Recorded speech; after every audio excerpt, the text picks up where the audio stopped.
Well, hello, and welcome to another edition of JC Lee MD. I'm going to just walk us through today some of the metrics of transcranial magnetic stimulation, or TMS for short. So come on, let's check it out. TMS was actually developed and vetted more than 2 decades ago, so around the time that fluoxetine and sertraline were all vetted as antidepressants, the so-called selective serotonergic reuptake inhibitors that took over in the 90s. But TMS actually is found to be a lot more effective than some of these medications. If you've been on 2 antidepressant medications and you go to a third, the best evidence from the NIMH-funded STAR-D trial suggests that you've got about a 12%, if that, chance of getting all the way better. However, if you're in that class of patients who have tried 2 different antidepressants and haven't gotten better, and you do TMS, there's about a 60 to 80% chance. So it's substantially higher. Although not perfect, it's much, much better than trying yet another class of antidepressants. This idea is that we can pass an electrical current through this magnetic coil, which then generates a perpendicular magnetic field that then penetrates the skull, the cranium, hence transcranial, much like MRI would do so non-invasively, which then gets transformed into electrical eddy currents at the surface or the outer bark-like layer of the brain, the so-called cortex. At the level of the cortex, essentially what we're doing is causing the cortex to fire. Now, this area that we tend to target is the dorsolateral prefrontal cortex, which of course couldn't have been more cumbersome or polysyllabic.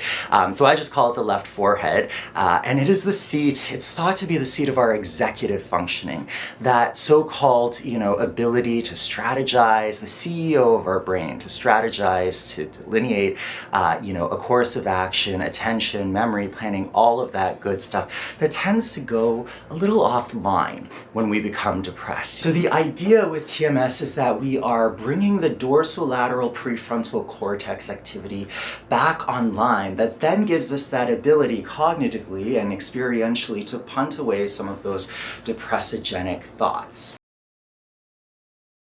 Now, unlike with medication, we're not dealing with 10, 20, 30, 40 milligrams of fluoxetine or paroxetine.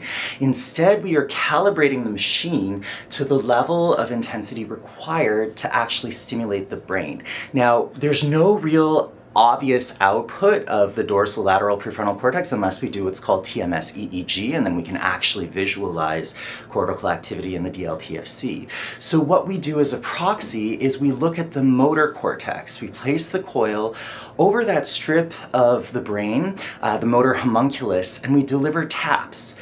And we look at the hand, because that's a visual sign that we are stimulating enough of the cortex to cause the hand to move over the hand knob. And the motor threshold is this neurophysiological signature that is essentially defined as the intensity of stimulation required to cause the hand to jump 50% of the time. So if I dial this stimulator up to 40% and I deliver these pulses, and 2 out of 4 times or 5 out of 10 times I'm getting a jump, then that's considered, the minimum juice required to get my brain to fire. And my motor threshold is actually really, really high. It's like in the 70s or something crazy, cuckoo bananas. But the idea is that we are calibrating the intensity of the machine to the amount of juice required by the patient's specific neurophysiology to cause the brain to fire, and looking at this visible outgrowth of the brain firing over the motor cortex. When we then sit the patient into the chair for the actual treatment, the magnet is placed over the dorsolateral prefrontal cortex, and typically it's the left dorsolateral prefrontal cortex, just because that's how in perpetuity it has been, although there's several other treatment sites that have been vetted as effective as well.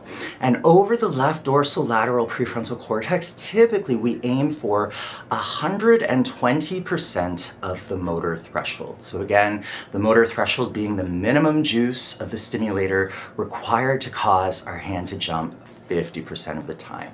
So when we move it to the front, we want to turn that dial up just a little bit so that we can really penetrate into that 2 centimeter by 2 centimeter sort of block of brain tissue over the dorsolateral prefrontal cortex. And there are multiple ways of targeting the DLPFC. Some have posited that fMRI is probably the highest fidelity way. That being said, most people outside of the ivory tower are not getting fMRIs, and it is not considered a standard of treatment when it comes to TMS. Now, if you've never received TMS before or seen a TMS clinic or had a friend who's undergone it, it can be kind of intimidating. I mean, after all, it sounds like we're zapping the brain, right? As this one flew over the cuckoo's nest or electroconvulsive therapy. And I want to say that it is adamantly not ECT. ECT requires you to be under general anesthesia. That means that an anesthetist needs to be present along with a nurse, along with, the actual psychiatrist who is delivering the ECT treatment. You go under, you sort of stop breathing for a period of time because you get muscle relaxants that then counteract any kind of muscle movement that the actual seizure, which we're trying to induce in ECT, evokes. In TMS, there are no needles, there's no anesthesia, you're fully awake. You can literally sit in this like lazy boy recliner and answer emails or watch Schitt's Creek, anything really to occupy your brain. And there is some literature by Dance and colleagues that suggests that what you do while you are getting TMS might actually have a state-dependent effect on the outcome of treatment. Now, if you've never gotten TMS, some of the sensations that you might feel can be kind of foreign because, of course, we're stimulating the brain, but we're also going to cause some of the scalp muscles to move. We have a lot of facial nerve muscles that run along, this face in this kind of path. And sometimes when we're stimulating over the left forehead, we might catch some of the peripheral nerves that cause the eye to move or to blink or cause the jaw to kind of shift. And sometimes that can be uncomfortable, but you will never leave the TMS suite with a motor tic of that nature. It only ever happens while you are in the chair.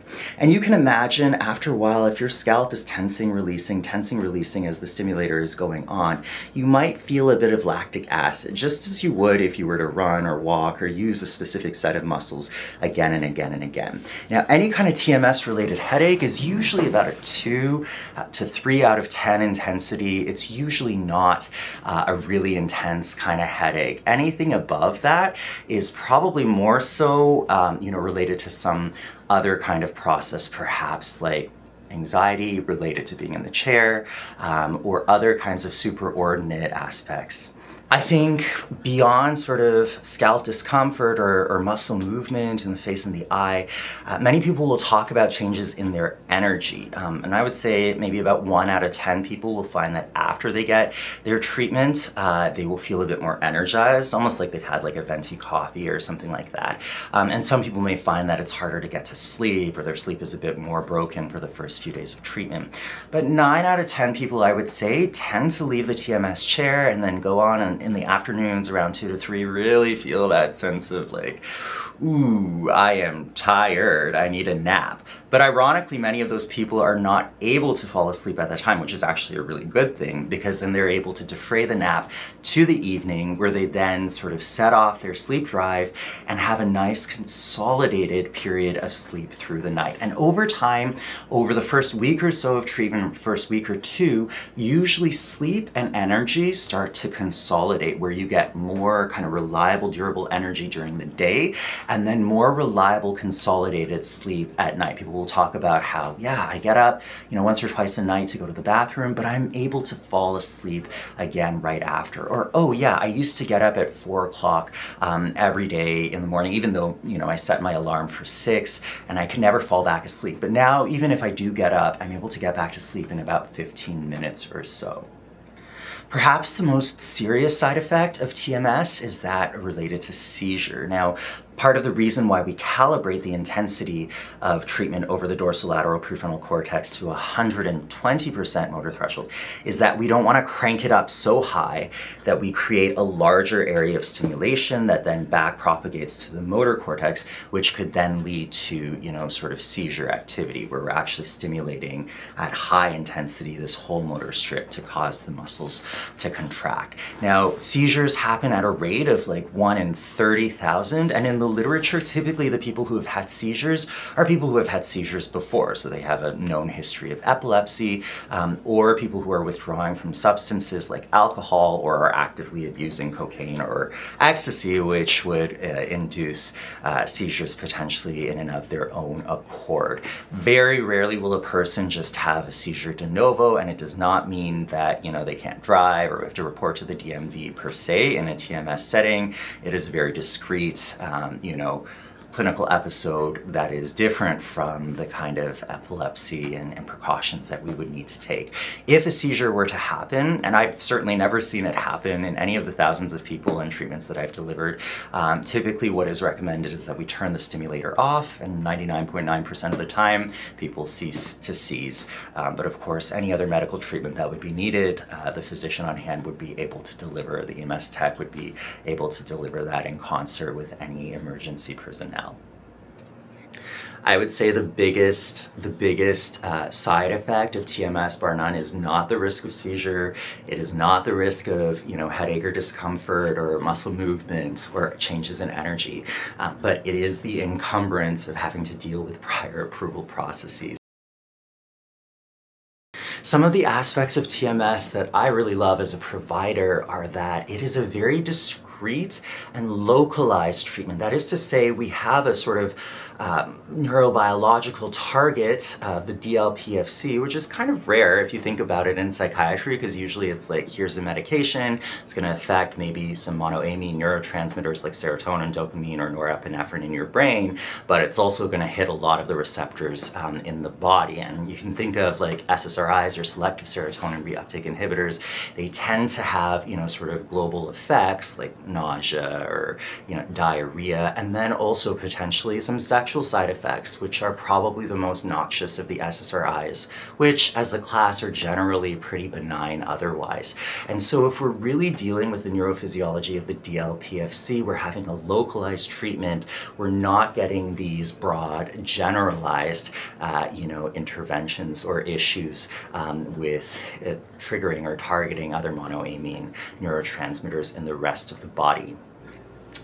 Clinically speaking, though, I think one of the most gratifying things of seeing people get in the chair again and again is that people really do get better.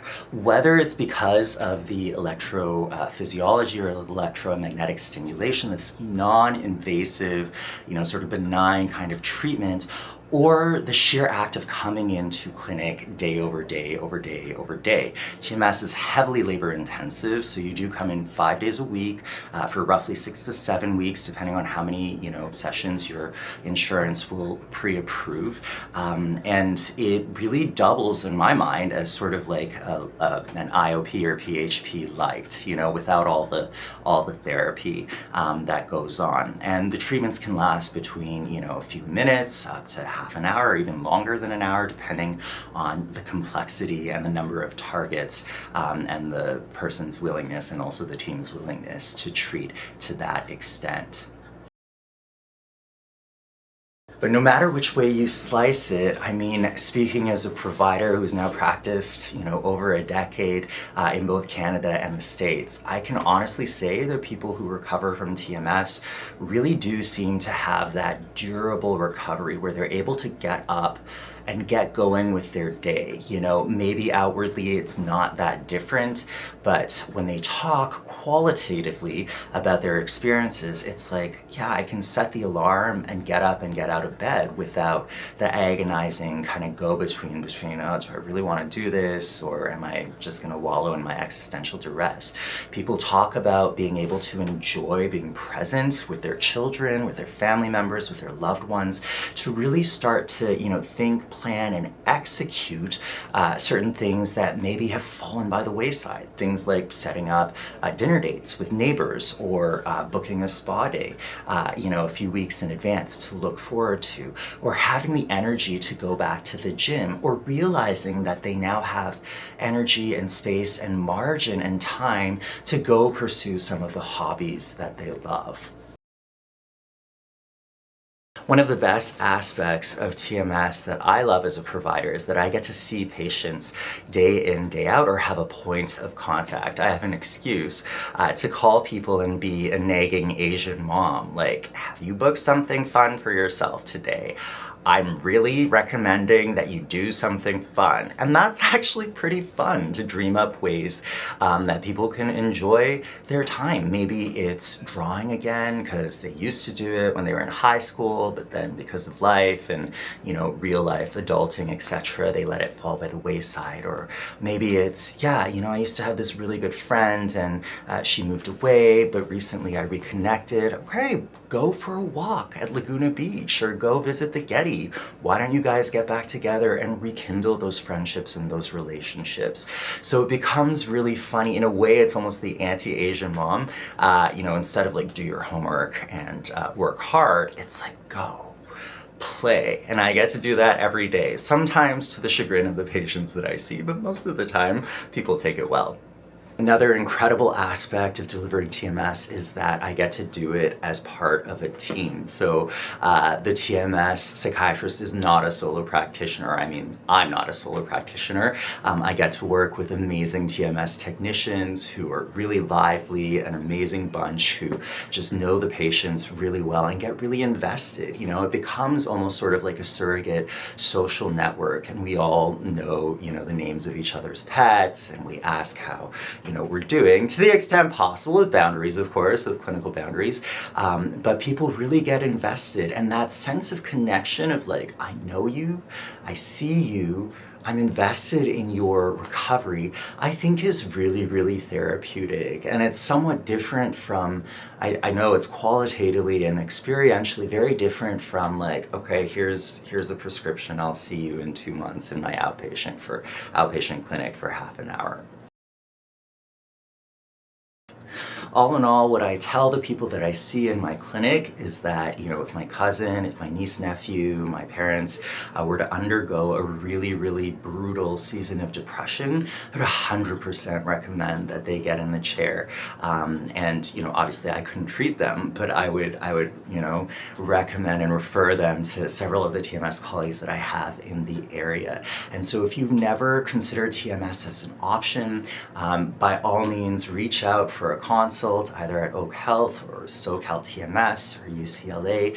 There's so many great TMS centers that are really doing amazing work in SoCal and beyond. And I would not discount the possibility that TMS could actually bring some tangible relief and peace to your mind. Well, thanks again for joining me today for this MD Minute brain stimulation moment. And if you like what you saw, please feel free to hit a like or leave a comment below. Have you ever experienced TMS? What was your experience like? Pros, cons, all of the bit. I'd love to hear it. And of course, if you're willing, subscribe to this channel for this and other kinds of content that I'll be putting out regularly. Until next time, love yourself and love each other. Bye now.